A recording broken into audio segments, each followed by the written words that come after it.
Hey everyone, Alan here from the Wild Rift team. We're back once again with your introduction to the latest patch. For this episode, we'll be taking a deep look into 2022, including our upcoming priorities as a team and what you can expect from us this year.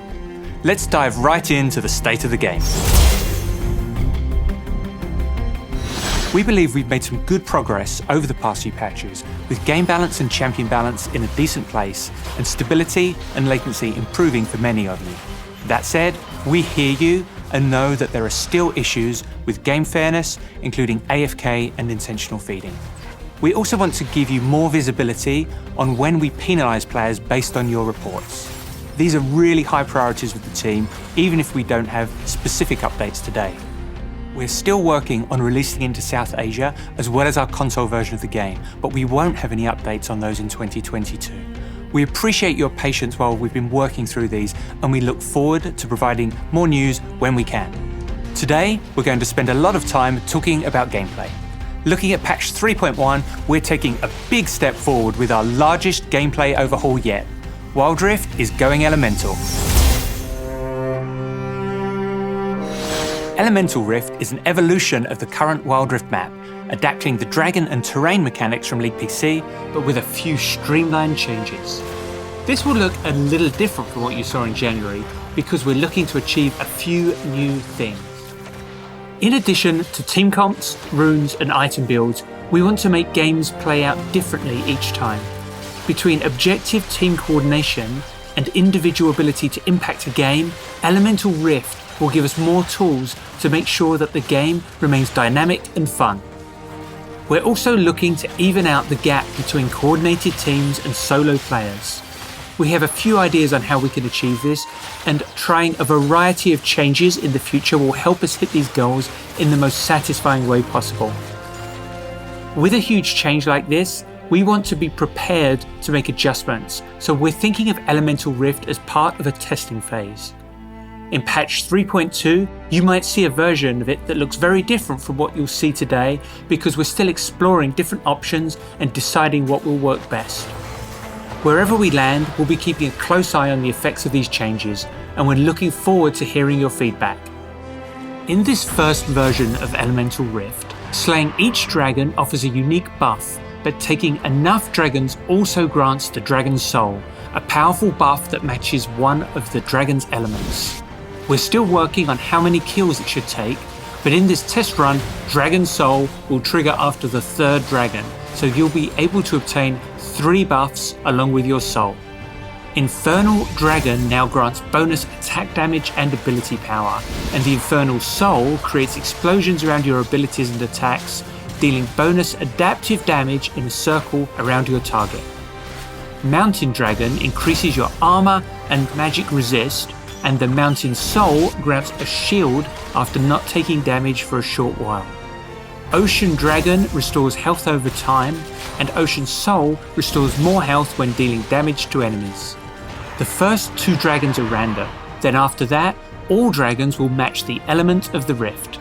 You'll always know which dragon type is coming next before it spawns, so you can prepare to fight for it or trade a different objective if it doesn't fit your team comp. You might have noticed that we didn't cover one element. With the arrival of Elemental Rift, we're removing Cloud Dragon. During our playtests, we felt that Cloud Dragon offered mostly hidden power that was hard to notice in-game, making it less interesting to play around and less enticing for objective-minded teams. Without Cloud Dragon, we'll have extra space for the more exciting elements to shine. You'll also see that Dragons, Rift Herald and Barons spawn later in the game, and Dragons will be a bit easier to take. By building more time into objective spawns, we're hoping to strike a better balance between team performance and individual play.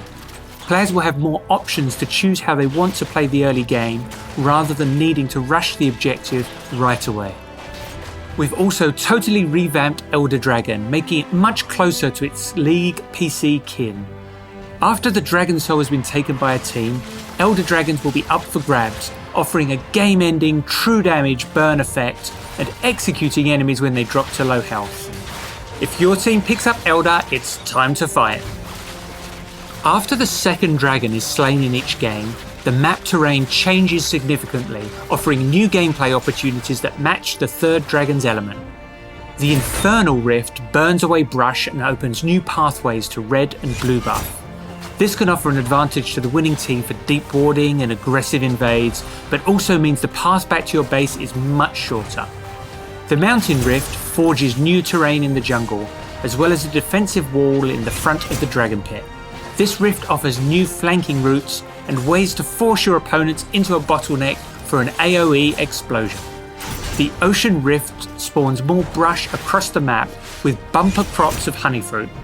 Use the brushes for surprise ambushes, or just put on some rainy lo-fi beats and heal up for the next fight. Whether you're hopeful or nostalgic, we know there are many gameplay elements that players love about this map, and we aspire to keep the spirit of the Rift true for Wild Rift players. However, we're also hoping to address some of the gameplay pain points you may have encountered. So, we'll be testing this Rift during limited time windows in a totally separate queue during patches 3.1 and 3.2. This will allow us to monitor and make adjustments before it replaces the existing Wild Rift map fully in our pre-season in patch 3.3 later this year. Until then, enjoy the current Rift in ranked and esports broadcasts as we head towards the Icons Global Championship. And again, we're exploring versions of Elemental Rift that might look different from this one, or even from what's currently in League PC. Expect to hear more about that in the future. We're looking forward to seeing how your games play out with raw elemental power at your disposal, and we can't wait to hear your feedback on these changes when they roll out for testing. Shen, the Eye of Twilight, will be teleporting in very soon. Shen wields his blades of steel and spirit to protect Ionia and its allies in the Barren Lane. His spirit blade follows him and grants him more damage against his foes and protection when his team needs it most. Shen isn't a particularly stealthy Kinku, but he makes up for it with defensive options and hard crowd control. Slide on into the enemy team to taunt them and block basic attacks with Spirit's Refuge to nullify enemy carries. With extreme tankiness and the ability to stand united with allies from anywhere on the map, Shen maintains the balance for his team at any cost. Tipping the scales in support and mid lane, Karma, the Enlightened One, empowers her teammates and slows her foes. Karma has a couple of changes from her PC version, with a greater focus on her Battle Mage playstyle. We thought we'd go into a little more detail with Karma to highlight some of her differences. First up, we've moved Karma's ultimate to her passive. Every spell Karma casts, she gains a stack of mantra, and at 3 stacks, her next ability is empowered. Inner Flame fires a blast of energy, dealing damage and slowing enemies. When empowered, it leaves a slow field, which explodes a second time. Focused Resolve now tethers up to 2 nearby champions. If those champions fail to escape the tether range, they're rooted for a short time. When empowered, this ability forms an additional tether, forcing those enemies to scatter. If any of the tethers aren't broken in time, the enemies get a mega root for a longer period. Karma's third ability, Inspire, grants an ally a shield that offers movement speed. Under the effect of Mantra, the shield could empower an additional nearby ally. Finally, Karma's brand new ultimate, Transcendent Embrace, forms a ring of spirit energy, dealing damage, slowing and knocking enemies into the center if they're caught on the edge. We want to give Karma players more ways to control her enemies throughout the game, and Transcendent Embrace is the centerpiece of that playstyle. In testing, we called it the donut. While this year is starting off a little quieter, we're going to ramp up the amount of champs later in 2022, and we wanted to give you a small taste of who you can expect. This year, we've started with Peace, Harmony, and Fluffy Cats. But 2022 is the year of the Edgelord. Later this year, we'll be revisiting some battle-scarred locations in Runeterra. Next up, we're heading to Zorn, Bilgewater, and Noxus. Nothing personal, kid. We'll see you there. Our mission this year for gameplay is to make games more satisfying and motivating to play, so we're focusing on competition, social play, skill, and challenge. That sounds pretty broad, but giving you more freedom and skill expression in your games is a huge part of that effort. And of course, keeping the game balanced is a top priority too. We're giving more options to fighters in this patch with the introduction of new items. Divine Sunderer is the perfect option for champs looking to brawl who want some extra health and damage. We want to offer a sturdier alternative for bruisers that traditionally build Trinity Force. After using an ability, your next basic attack will deal a % of your target's maximum health as bonus damage. If that target is another champion, you will also heal for some of the damage you dealt. Hullbreaker is for champs who want more durability and split-pushing power. While no ally champions are near you, you'll gain bonus armor and magic resist and deal more damage against structures. You'll also give a mini boost to nearby minions so they can keep you company on your split-pushing journey. Also in this patch, we're making some small changes to other items. Fimbulwinter will be more closely aligned with its PC version, offering its trademark shield on slows as well as hard crowd control. Death's Stance is becoming an AD and armor item, as we felt that there were too many unimpactful choices offered by the AD and health items in Wild Rift.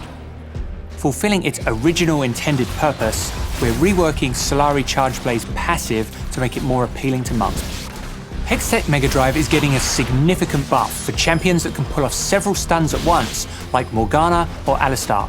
Pulling off the perfect CC chain could mean you get to cast your active item multiple times in a fight. In addition to a whole host of items, we wanted to take a close look at the support role. We know supports have needed more love for a while, so in this update, we're rebalancing support summoner spells to give players more active options in the laning phase and in teamfights. First, we're strengthening the initial slow on exhaust to give more offensive and defensive options. Heal will now grant more health to the healed ally and less to the user. And Ignite is retuned to be more effective in the early game and weaker in the late game. One idea we're thinking about for 2022 is theming our major patches to address specific game balance or systemic changes. Next patch, we're hoping to have some updates on map vision, and we're also looking at the impact of our current rune set. Which system should we look at next? Leave us some suggestions in the comments. The next season of Ranked will soon be underway, and that means there's a new glorious skin up for grabs. Just make sure she doesn't grab you first. With the start of the new year of Ranked, we're giving the glorious theme a makeover. Glorious Crimson Evelyn is your skin reward for this season. The best is, don't let her flop.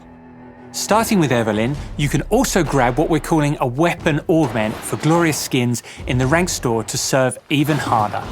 This visual update empowers the Chosen Champ's source of power to recognize your commitment to the climb. With our explorations coming to an end, many mysteries are still left unsolved.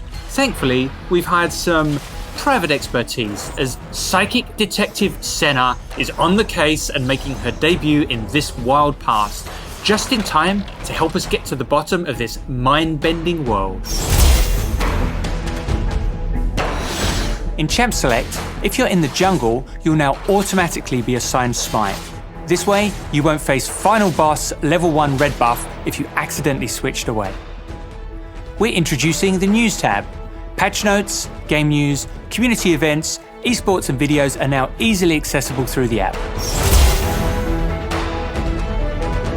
As we mentioned in January, we're going to be running more events this year with less downtime between each one. But part of that is going to be varying the types of events we run and experimenting with different ways to play. To give you a taste of what's happening later this year in Wild Rift, we'll be revisiting High Noon, Pool Party, Pulsefire, and maybe even further beyond. Sorry, I got distracted. Our biggest focuses this year will be on our shared moments with League PC, like Lunar New Year. We'll collaborate a few times a year on huge, unforgettable moments with new skins, stories, and more. Those larger events will stay under wraps for now. Now, let's get back to it and showcase some of the skins headed your way in patch 3.1.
be back in May with more updates and announcements. We wish you good luck on your climb, harness the power of dragons, and get ready to defend Runeterra's connection to the spirit realm. Thanks everyone, and we'll see you on the Rift.